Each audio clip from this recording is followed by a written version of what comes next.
আসসালামু আলাইকুম।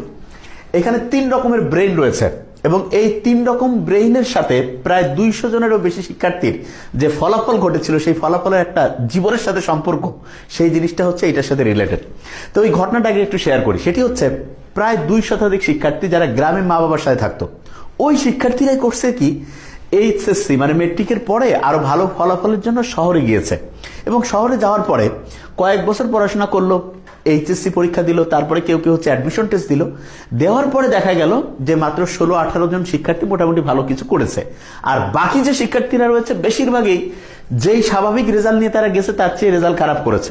এখন তাদের আসলে ঘটেছিল কি সেটা বুঝতে গেলে এই 3টা ব্রেইনকে আমাদের অ্যানালাইসিসের মধ্যে আনতে হবে। তো এইটা বোঝার আগে আমরা গোল্ড ফিশের নিশ্চয়ই নাম শুনেছি। গোল্ড ফিশ এটার একটা জিনিসের উপরে ফোকাস করার মানে একটা জায়গায় হচ্ছে অ্যাটেনশন দেওয়ার সর্বোচ্চ ক্যাপাসিটি হচ্ছে 9 সেকেন্ড।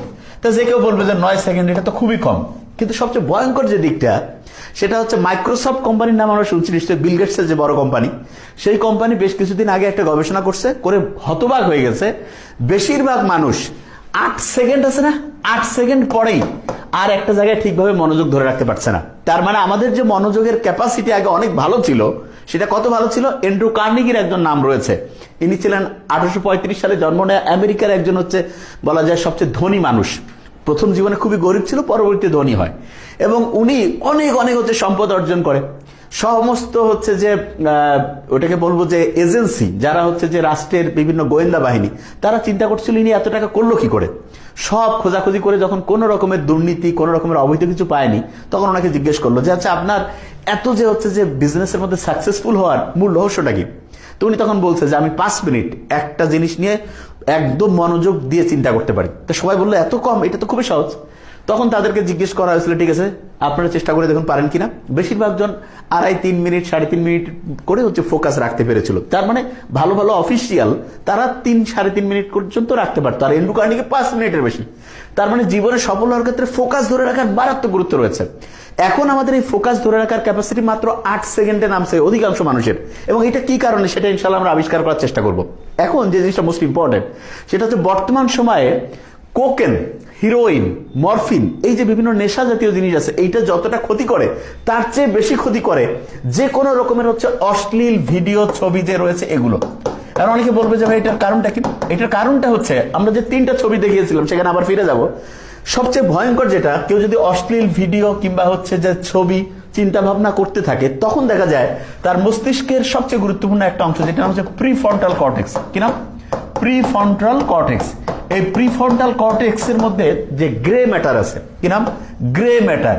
এই গ্রে ম্যাটার আস্তে আস্তে ধ্বংস হতে থাকে এবং সবচেয়ে ডেঞ্জারাস জিনিস হচ্ছে গ্রে ম্যাটার অসংখ্য কাজের মধ্যে সবচেয়ে 2টা সেরা কাজ করে। ঠিক সেই 2টা সেরা কাজ, একটা হচ্ছে আমরা কোনো বিষয়ে যে ডিসিশন নেই মানে সিদ্ধান্ত নেই, সেই সিদ্ধান্ত নেওয়ার ক্যাপাসিটি এবং তথ্যকে প্রসেস করার যে ক্যাপাসিটি, প্রসেস তথ্যকে প্রক্রিয়াজাত করার যে ক্যাপাসিটি, সেইটা করে হচ্ছে এই গ্রে ম্যাটার। এবং আরেকটা ইন্টারেস্টিং জিনিস রয়েছে, সেটি হচ্ছে প্রিফ্রন্টাল কর্টেক্স এবং হিপ্পোক্যাম্পাস। এই দুটো আমাদের তথ্যকে মনে রেখে সেটা পরীক্ষার হলে বা প্রয়োজনের সময় হচ্ছে মনে রেখে আবার ওই তথ্যটা খেয়াল করে উত্তর দেওয়ার যে ক্যাপাসিটি সেটাও নিয়ন্ত্রণ করে। তার মানে প্রিফ্রন্টাল কর্টেক্স যদি ধ্বংস হতে থাকে তাহলে গ্রে ম্যাটার ধ্বংস হচ্ছে। গ্রে ম্যাটার ধ্বংস হলে কেউ একটা জীবনের ডিসিশন নেওয়ার যে ক্যাপাসিটি সেইটার মধ্যে ধ্বংস হয়, তথ্যকে প্রসেস করার যে ক্যাপাসিটি সেইটা ধ্বংস হয়, এবং পড়া মনে রেখে সেটা খেয়াল রাখার যে দক্ষতা সেটাও কমে যায়। এবং আমরা শুনলে অবাক হয়ে যাব, কেউ যদি কোকেন বা যে কোনো রকমের ড্রাগ ব্যবহার করে তাহলে তার দেখা যায় ব্রেইনে 200% পর্যন্ত হচ্ছে ডোপামিন ক্ষরণ হতে পারে। আর কেউ যদি অশ্লীল কোনো ভিডিও ছবি এরকম কোনো কিছুর সাথে যুক্ত করে তাহলে দেখা যাবে প্রায় 250% পর্যন্ত ডোপামিন ক্ষরণ বেশি হয়। তারা অনেকে মনে করবে ডোপামিন কি খারাপ। ব্যাপারটা ডোপামিন খারাপ ভালো না। মূল ব্যাপারটা হচ্ছে ডোপামিনকে আমরা তুলনা করতে পারি ভোল্টেজের সাথে। আমরা এই যে ইলেকট্রনিক ডিভাইসগুলো চালাচ্ছি এটার জন্য কারেন্ট রয়েছে, কারেন্টের ভোল্টেজ আছে। আমরা জানি যে ভোল্টেজ একটা স্বাভাবিক মানে যদি থাকে তাহলে সব ডিভাইসগুলো ঠিকভাবে কাজ করবে। আর ভোল্টেজ যদি হাই হয়ে যায়, হাই ভোল্টেজ, তখন কি হয়ে যায় যে কয় না 440 হয়ে গেছে, জিনিসপত্র ধ্বংস হয়ে গেছে, ইলেকট্রনিক ডিভাইস যে রয়েছে সেটা কি হয়ে গিয়েছে, দেখা গিয়েছে যে পুড়ে গিয়েছে। এবং অনেক সময় যে বজ্রপাত হয় তখন কিন্তু হাই ভোল্টেজ তৈরি হয়। হাই ভোল্টেজ তৈরি হলে কি হয়, ইলেকট্রনিক্সের যে সার্কিট আছে, যে কোনো যন্ত্রাংশের যে বলা যেতে পারে আইসি আছে, এগুলো কেটে যেতে পারে। আমাদের ব্রেনটাও এরকম বিভিন্ন আইসি, বিভিন্ন নিউরনের কানেক্টিভিটি দিয়ে তৈরি হয়েছে। হাই ডোপামিন যখন ক্ষরণ হবে, তার মানে ডোপামিন লেভেল অনেক বেড়ে গেছে, তখন হাই ভোল্টেজ ব্রেইনে চলে আসছে, এবং এই কারণে কি হবে যে ব্রেইনের যে কোষগুলো আছে, নিউরনগুলো, এগুলো ধ্বংস হয়ে যাবে। এবং সবচেয়ে ভয়ঙ্কর দিক, ব্রেইনের স্বাভাবিক যে প্যাটার্ন আছে, যেভাবে ব্রেইনের হচ্ছে যেই রাস্তায় ঠিকভাবে কাজ করার কথা, সেই রাস্তার গতিপথ চেঞ্জ হয়ে যাবে। ওই যে ভূমিকম্প হইলে যে কারণে অনেক সময় নদীর যে গতিপথ চেঞ্জ হয়ে যায়, ব্রেইনের স্বাভাবিক যে গতিপথ সেটা ধ্বংস হয়ে যাবে। এবং স্বাভাবিক গতিপথ যদি ধ্বংস হয়, তখন যেই কাজগুলো স্বাভাবিকভাবে আমাদের আনন্দ পাওয়ার কথা, যেমন ফ্যামিলির সবাই মিলে একসাথে গল্প গুজব করা, ফ্যামিলি তারপরে ফ্রেন্ডস মিলে হচ্ছে আড্ডা দেওয়া, এগুলো আর ভালো লাগবে না। তখন আনইউজুয়াল কাজ দেখা যাবে যে হচ্ছে যেই জিনিসটা ধর্মীয় দিক থেকে হচ্ছে নিষিদ্ধ, এবং আমরা অবাক হয়ে যাই এখন যে ধর্মীয় দিক থেকে ওই জিনিসটা নিষিদ্ধ হয়েছে যে জিনিসটা হাই ডোপামিন করে।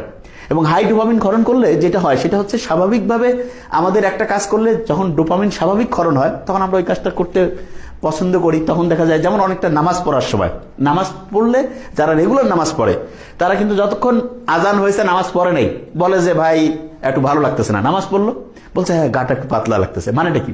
তার মানে স্বাভাবিকভাবে তার নামাজ পড়ার পরে ডোপামিন ক্ষরণ হয়। ডোপামিন স্বাভাবিক লেভেলে যদি ক্ষরণ হয়, তাহলে আমাদের ফোকাস করার ক্যাপাসিটি, আমাদের ডিসিশন নেওয়ার ক্যাপাসিটি, তারপরে যেটা বলে আমাদের মস্তিষ্কের যে হচ্ছে যে কোষগুলোর যে স্বাভাবিক গতিপথ, এটা ঠিক থাকবে। আর কোনো কারণে যে কেউ, সেটা ওই খারাপ ড্রাগ হোক, অশ্লীল ছবি হোক, ভিডিও হোক, যে কোনো কিছু হোক, এগুলোর মাধ্যমে যদি ব্রেইনে হাই ডোপামিন তৈরি করতে থাকে, তখন দেখা যাবে তার ব্রেইনের যে অসাধারণ ক্ষমতা আল্লাহ দিয়েছেন, সেই ক্ষমতা আস্তে আস্তে ধ্বংস হয়ে যাবে। এবং এইটার কারণে এখন দেখা যাচ্ছে এডিএইচডি, এটা কি? এটা হচ্ছে attention deficit hyper activity disorder. এই যে এটার কয়েকটা সাইন আছে, যেমন দেখা যাবে কিছু ছেলে পেলে আছে না, যে খুব তাড়াহুড়া করে হাঁটতেছে, মনে হচ্ছে দৌড়াচ্ছে, এইটা মূলত অ্যাটেনশন ডেফিসিট হয়েছে, এবং একটা জিনিসে ফোকাস করার ক্যাপাসিটি নেই। এবং দেখা যায় যে জীবনের যে নির্দিষ্ট গোল, সেই গোল ওরিয়েন্টেড কোনো হচ্ছে কাজ সে করছে না, কিন্তু সারাদিন ব্যস্ত, তার মানে তার মনোযোগ ধরে রাখার যে ক্যাপাসিটি, সেটা ধ্বংস হয়েছে। এবং এই কারণে দেখা যায় আগেকার দিনে যখন আমাদেরকে এই যে পাক ভারত উপমহাদেশের মানুষজনকে শাসন করত, তখন বিভিন্ন কি দিয়েছিল, মানে হচ্ছে বলা যেতে পারে মদ, তারপরে নেশা জাতীয় জিনিস ধরাই দিয়েছিল। আর এখন মুসলমান বা অন্য যে কোনো ধর্মের যারা তরুণ ছেলে মেয়ে, তাদেরকে ধ্বংস করার জন্য এই যে অশ্লীল ভিডিও, তারপর হচ্ছে কি বলে ছবি, এই যে অপ্রয়োজনীয় হচ্ছে নগ্ন হচ্ছে ইনস্টাগ্রাম ছবি, এই যে জিনিসগুলো, এগুলোর মাধ্যমে ব্রেইনে হাই ডোপামিন ক্ষরণ হচ্ছে এবং ব্রেইনের কোষগুলো কিন্তু ধ্বংস হচ্ছে। আমরা ওই ছবিতে একটু পরে যাব। এবং এইটা এতটাই ডেঞ্জারাস, আফিম যুদ্ধ দুইবার হয়েছে। একবার হয়েছিল 1839 সালে শুরু হয়েছিল, 1842 পর্যন্ত শেষ হয়েছিল। এটা হচ্ছে যে চীন এবং ইংল্যান্ডের মধ্যে হয়েছিল। সেই যুদ্ধে দেখা গিয়েছে যে নানকিন চুক্তি হয়েছে। সেই চুক্তির মারফতে হংকং যে দেশ, সেইটাকে হচ্ছে যে চীনের কাছ থেকে ইংল্যান্ড তার নিজস্ব হচ্ছে যে ইজারায় নিয়ে নেয়। এবং আরেকবার আফিম যুদ্ধ 1856 সালে শুরু হয় এবং 1860 পর্যন্ত হয়। সেই দ্বিতীয় যুদ্ধ যে হয়েছিল, সেই যুদ্ধটাও কি ছিল, মূলত আফিম কেনা বেচা করতো। ইংল্যান্ড চাইতো যে আফিম আমরা যে কেউ হচ্ছে দিতে পারবো, এবং সেইখানকার যে চীনের যারা হচ্ছে অফিসার ছিল, তারা চাইছিল যে না, এটা দিয়ে তো যুব সমাজ ধ্বংস হয়ে যাচ্ছে। এবং সেই সময় অন্যায় একটা যুদ্ধ করলো, এবং সেই যুদ্ধে দেখা গেল জিতলো কিন্তু হচ্ছে অন্যায়কারী, যে তারাই জিতছে শক্তির উপর ভিত্তি করে, এবং জিতে তারা অন্যায় চুক্তি করলো এবং বিভিন্ন যে চীনের যে পোর্ট ছিল সেগুলো দখল করে নিয়ে আফিমের ব্যবসা নিরবিচ্ছিন্নভাবে করতো। তা আফিম যতটা আমাদের জন্য ওই সময়ের জনসাধারণ ইয়াং ছেলেমেয়ের জন্য যতটা ক্ষতিকর ছিল, তার চেয়ে এখন ক্ষতির বেশি কারণ হচ্ছে অশ্লীল এইরকম বিভিন্ন ভিডিও, তারপরে ছবি, তারপরে অপ্রয়োজনীয় জিনিস, যেটা এক কথায় ধর্মীয় দৃষ্টিকোণ থেকে নিষিদ্ধ। অনেকে বলে যে ভাইয়া মোবাইলে আমি দেখতেছি, এটা কি পাপ হবে? সবচেয়ে সহজ ব্যাখ্যা, খালি চোখে দেখা যেটা জায়েজ, সেটা মোবাইলে দেখা জায়েজ। আবার বলছি, খালি চোখে দেখা জায়েজ, মোবাইলে সেটা দেখা জায়েজ। আর খালি চোখে দেখা যেটা হচ্ছে হারাম, নিষিদ্ধ, সেটা মোবাইলে দেখা নিষিদ্ধ। তার মানে মোবাইলে আমরা কখনোই সেই রকম কার্যে হচ্ছে ব্যস্ত থাকবো না, যেটা ফ্যামিলির সবাই মিলে আমরা দেখতে পাবো না, সবাই মিলে হচ্ছে যেই এন্টারটেইনমেন্টের মধ্যে আমরা নিজেদেরকে ব্যস্ত রাখতে পারবো না, সেইটা কোনো ক্রমেই মোবাইলে করা যাবে না। এবং এটা যদি করি, তাহলে ভয়ঙ্কর যদি একটা ব্রেইনের ধ্বংস হচ্ছে। ধ্বংসটা কেমন?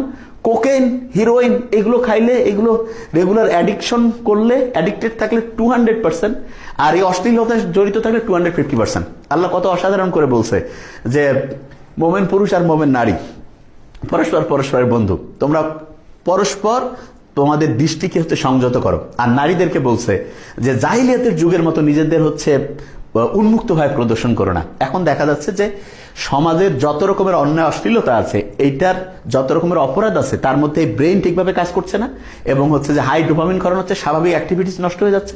এখন কথা হলো যে এই কাজগুলো আমরা অনেক সময় হচ্ছে অ্যাড্রেসও করি না যে এগুলো যে অন্যায়, এবং এই ক্ষেত্রে অভিভাবকদের উচিত যে সন্তানদেরকে এখন থেকে জানিয়ে দেওয়া যে হ্যাঁ, যে যেটা ধর্মীয় নীতিমালা রয়েছে সেইটা যদি মানো তাহলে তুমি ভালো করবা, না হলে কিন্তু আস্তে আস্তে ধ্বংস হবা। ওই যে 200 স্টুডেন্টের কথা বলেছিলাম, 2 শতাধিক শিক্ষার্থী যারা গ্রাম থেকে শহরে গিয়েছে, এদের মধ্যে সাধারণত দেখা গিয়েছে 3 রকম স্টুডেন্ট হয়েছে। এক রকমের শিক্ষার্থী ছিল যারা ধর্মীয় নীতিমালা একদম ভালো করে মানত, এবং তাদের ক্ষেত্রে যেটা হয়েছে ধর্মীয় নীতিমালা মানার কারণে দেখা গিয়েছে তাদের ব্রেনটা স্বাভাবিকই ছিল। কিরকম ব্রেন ছিল স্বাভাবিক, সেটা হচ্ছে এই প্রথম ব্রেনটা, এবং এইটার কারণে তারা অ্যাটেনশন ধরে রাখতে পারতো, ফোকাস ধরে রাখতে পারতো, পড়াশোনা করতো, রেজাল্টও ভালো করতো। এই যে দ্বিতীয় যে রয়েছে, এগুলো হচ্ছে ড্রাগ অ্যাডিক্টেড হয়েছে কিছু কিছু ছেলে পেলে, যে একটু বন্ধু বান্ধবের সাথে সিগারেট হ্যান ত্যান খাওয়া শুরু করলো, ব্রেনের ধ্বংস হলো, এবং পড়াশোনা ধরে রাখতে পারছে না, পড়ায় আগ্রহ নাই, মেজাজ খিটখিটা গরম, আচরণ খারাপ, হাই অ্যাক্টিভিটি, মানে হচ্ছে যে ভাবচক্কর বেশি, এদের রেজাল্টও জীবনে ভালো কিছু হয়নি। তৃতীয় গ্রুপ, এরা অশ্লীলতায় জড়িয়ে গেছে, এই বয়ফ্রেন্ড গার্লফ্রেন্ড,